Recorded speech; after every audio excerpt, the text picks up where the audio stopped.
ভাবুন দেখি যদি রাশিদ খান হঠাৎ মুম্বাই ইন্ডিয়ান্সের হয়ে মাঠে নামেন আর সাকিব আল হাসান কলকাতার হয়ে ব্যাটিং করেন তাহলে কেমন লাগবে। শুনতে অবাক লাগলেও এটা হতে পারে একদমই সত্যি, কারণ আইপিএল 2026-এর জন্য বিসিসিআই খুলে দিয়েছে ট্রেড উইন্ডো।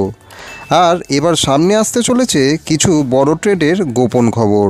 আজকের এই ভিডিওতে থাকছে এমন 3টি খেলোয়াড়ের নাম যারা পরবর্তী সিজনে অন্য দলের হয়ে আইপিএল খেলতে চলেছেন। রাশিদ খান এতদিন খেলেছেন গুজরাট টাইটান্সের হয়ে, কিন্তু বিগত কিছু সিজন তার পারফরমেন্স খুবই খারাপ গেছে। ফলে বিসিসিআই ট্রেড উইন্ডোতে গুজরাট তাকে রিলিজ করে দিচ্ছে।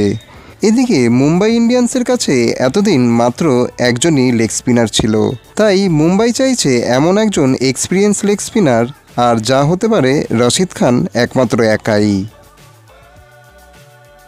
2023 সালে তিনি কলকাতার হয়ে টিমে ছিলেন, কিন্তু খেলেননি একটিও ম্যাচ।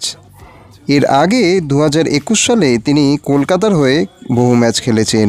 পুরো আইপিএল ক্যারিয়ারে সাকিব কলকাতার হয়ে খেলেছেন 71টি ম্যাচ, করেছেন 793 রান। তার সাথে বোলিংয়েও নিয়েছেন 63টি উইকেট। 2025 সালে কোনো দল তাকে না নিলেও 2026-এর জন্য কলকাতা নাইট রাইডার্স আবারও তাকে অলরাউন্ডার ভূমিকায় দলে নিতে চলেছে। এই বছর খেলেছেন কলকাতা নাইট রাইডার্সের হয়ে।